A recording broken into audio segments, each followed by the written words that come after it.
Halo guys, gue Ray. Hari ini gue akan mereview sebuah TWS dari NYK, yaitu NYK Nemesis Aurora. TWS ini udah lama ya keluarnya, kayaknya udah setahun belakangan, tapi gue baru mendapatkan kesempatan buat mereview TWS ini tuh hari ini di tahun 2022. Untuk harganya, TWS ini dijual seharga 300 ribuan, tapi kadang dia suka ada diskon sehingga harganya tuh suka di bawah 300 ribu. Kalau kalian berminat, linknya udah gue taruh di deskripsi di bawah. Dan biasanya NYK tuh membuat peripheral tuh lebih ditujukan buat gaming, sama seperti TWS ini. Jadi spesiality TWS ini pastinya buat para gamer. Langsung aja yuk kita bahas, dan seperti biasa gue akan bahas dari sisi build quality-nya terlebih dahulu.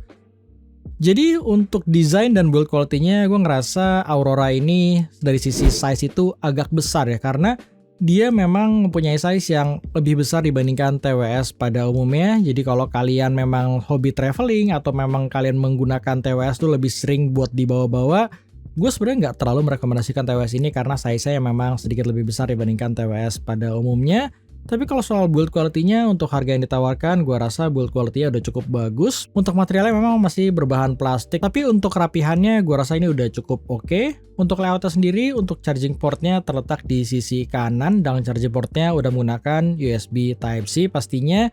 Di atasnya ada tulisan Nemesis, dan ketika kita buka, dia mempunyai model in-ear, jadi dia akan full nge-seal telinga kalian. Untuk earbudnya sendiri, size-nya juga agak besar ya, karena dia modelnya kayak ada tangkai ke bawah seperti ini. Dan untuk fittingnya, kalau buat gua nggak terlalu berasa pas di kuping gua, karena untuk nozzle-nya ini menurut gua agak sedikit kependekan untuk kuping gue. Jadi gua tuh kayak harus agak nekan supaya dia bisa bener-bener nge-seal telinga gua dengan bagus. Dan untuk pemakaian sekitar 2 jam, gue agak merasakan sedikit capek. Jadi kalau untuk fittingnya gue rasa ini bukanlah yang terbaik. Terus untuk touch-nya sendiri dia udah menggunakan touch sensor. Jadi kalian bisa mengatur kayak next or previous lagu, play pause, dan lain sebagainya. Karena ini TWS Gaming, pastinya dia mempunyai dual mode. Jadi ada mode musik dan ada mode buat gaming. Yang membedakan adalah ketika kalian switch ke mode gaming, dia akan mempunyai latency yang lebih bagus dibandingkan kalian menggunakan mode musik. Cara taunya adalah kalian harus melihat LED yang ada di bagian luar yang ada tombol N ini. Ketika dia menyala warna biru, itu menandakan kalau TWS ini sedang ada di mode musik. Dan ketika kalian tap 3 kali di sisi kiri atau di sisi kanan, dia akan nge-switch ke mode gaming yang ditandakan dengan LED berwarna orange. Dan untuk spesifikasinya sendiri, drivernya berukuran 6 mm, untuk Bluetooth-nya menggunakan Bluetooth 5, kodek yang disupport SBC atau AAC. Untuk latensinya di mode musik, gue ngerasa latensinya ini kurang begitu bagus, tapi masih dalam tahap yang cukup oke ketika kalian pakai buat streaming multimedia, atau misalkan kalian main game-game yang nggak terlalu kompetitif seperti halnya Mobile Legends. Tapi ketika kalian switch ke mode gaming, itu akan membantu, dan gua rasa memang dia dari sisi latensinya udah cukup baik di mode gaming. Jadi ketika kalian pakai buat nonton, gue malah lebih sering menggunakan mode gamingnya karena untuk menghindari latensi dari dialog yang ada di film biasanya. Terus untuk gamingnya sendiri, gue rasa memang dia bukanlah yang terbaik secara performance kalau kalian bandingkan dengan TWS Gaming yang mempunyai harga yang sama atau bahkan di atasnya. Tapi gua rasa untuk mode latensinya sendiri ini udah cukup baik dibandingkan TWS pada umumnya. Jadi dia memang udah di atas TWS pada umumnya dari sisi latensi, tapi dia memang kalau dibandingkan dengan TWS gaming yang lain, ada beberapa TWS gaming yang lain yang punya latensi yang lebih bagus daripada Aurora ini.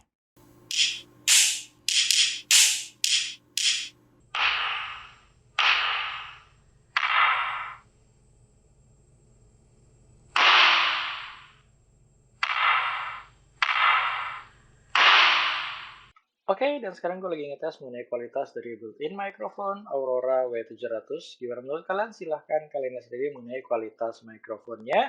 Di ruangan gue ini ada suara dari AC, ada suara dari kipas lighting, ataupun kipas dari PC gue.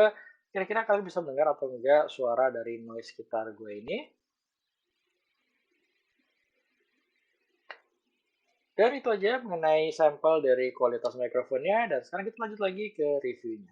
Oke, selanjutnya untuk IP ratingnya dilengkapi dengan sertifikasi IPX4 yang berarti TWS ini tahan terhadap keringat. Jadi kalau kalian pakai TWS ini buat olahraga, gua rasa masih cukup aman. Untuk baterainya sendiri karena case-nya yang besar, dia menanamkan baterai yang cukup besar pada case-nya ini. Dia mempunyai kapasitas sebesar 1000 mAh. For your information, TWS pada umumnya itu rata-rata mempunyai kapasitas sebesar 300 atau 350 mAh ya kebanyakan. Jadi TWS ini mempunyai size 3 kali lipat lebih besar dibandingkan TWS pada umumnya. Jadi untuk charging case-nya ini dia tuh bisa bertahan lama banget. Mungkin kalau kalian pakai tiap hari dia bisa bertahan sampai 2 minggu. Dan untuk baterai LED indikatornya ada di bagian depan case-nya ini. Jadi ada 4 buah titik ya. Jadi kalian bisa tahu ada berapa sisa baterai yang ada di case-nya ini. Jadi langsung aja kita masuk ke bagian sound quality. Seperti biasa mengenai sound quality itu bersifat subjektif. Jadi apa yang gue sharing di sini merupakan pendapat dari gue pribadi. Jadi ketika gue mendengarkan NYK Nemesis Aurora ini, hal yang pertama gue rasakan adalah dari sisi signature-nya, yang kalau menurut gue dia agak cenderung lebih ngeboost di bagian mid dan high frekuensinya. Mungkin kalau buat gue dia agak sedikit bright untuk typical sound quality-nya. Jadi dia memang lebih berasa tuh di bagian treble-nya. Jadi kalau misalkan kalian dengerin suara-suara detail, misalkan suara pecahan kaca atau suara tembakan, gua rasa di Aurora ini cukup terdengar jelas. Apalagi kalau kalian pemain PUBG, gua rasa kayak suara step kakinya cukup terdengar jelas di Aurora ini. Tapi kalau ngomongin sisi bassnya, gua rasa di NYK Aurora ini dia memang nggak sebesar dibandingkan TWS gaming pada umumnya. Biasanya kalau TWS gaming tuh yang pernah gua review lebih mengutamakan sisi bassnya, tapi kalau di sini agak sedikit berbeda. Bassnya memang cukup aja, tapi dia bukanlah yang kecil banget ya. Jadi suara bassnya masih terdengar dan tumannya masih cukup oke karena memang khas in-ear cukup oke lah untuk suara bassnya, tapi dia bukan yang menggelegar yang bisa memuaskan kalian para basshead. Jadi kalau kalian basshead gua rasa TWS ini nggak terlalu cocok, tapi kalau mungkin kalian mencari suara yang detail-detail atau suara-suara yang memang kalian suka suara yang lebih bright, mungkin kalian cocok dengan NYK Aurora ini. Kekurangannya adalah kalau buat gue sih dari area mid frekuensi atau vokalnya ya, yang gue ngerasa di sini tuh memang agak sedikit di boost. Jadi suara vokalnya kalau kalian buat dengerin lagu itu nggak terlalu natural. Jadi gue ngerasa agak sedikit kolorasi yang memang jadi sedikit berbeda aja kalau kalian bandingkan dengan TWS yang memang mempunyai suara yang lebih netral. Tapi gue rasa kalau kalian nggak membandingkan secara langsung, kalian juga nggak akan terlalu merasakan perbedaan yang signifikan. Dan yang kedua adalah untuk fittingnya yang memang nggak terlalu pas untuk telinga gue. Tapi di luar itu gue rasa kalau kalian ngomongin dari sisi kapasitas case baterainya, mungkin kalian suka desainnya, kalian mungkin akan cocok dengan NYK Aurora ini. Jadi sesuaikan aja dengan kebutuhan kalian, dan itu aja yang bisa gua share dari NYK Aurora ini. Kalau kalian punya pertanyaan silahkan tulis di kolom komen. Thank you bagi kalian nonton dan sampai ketemu di review gua selanjutnya.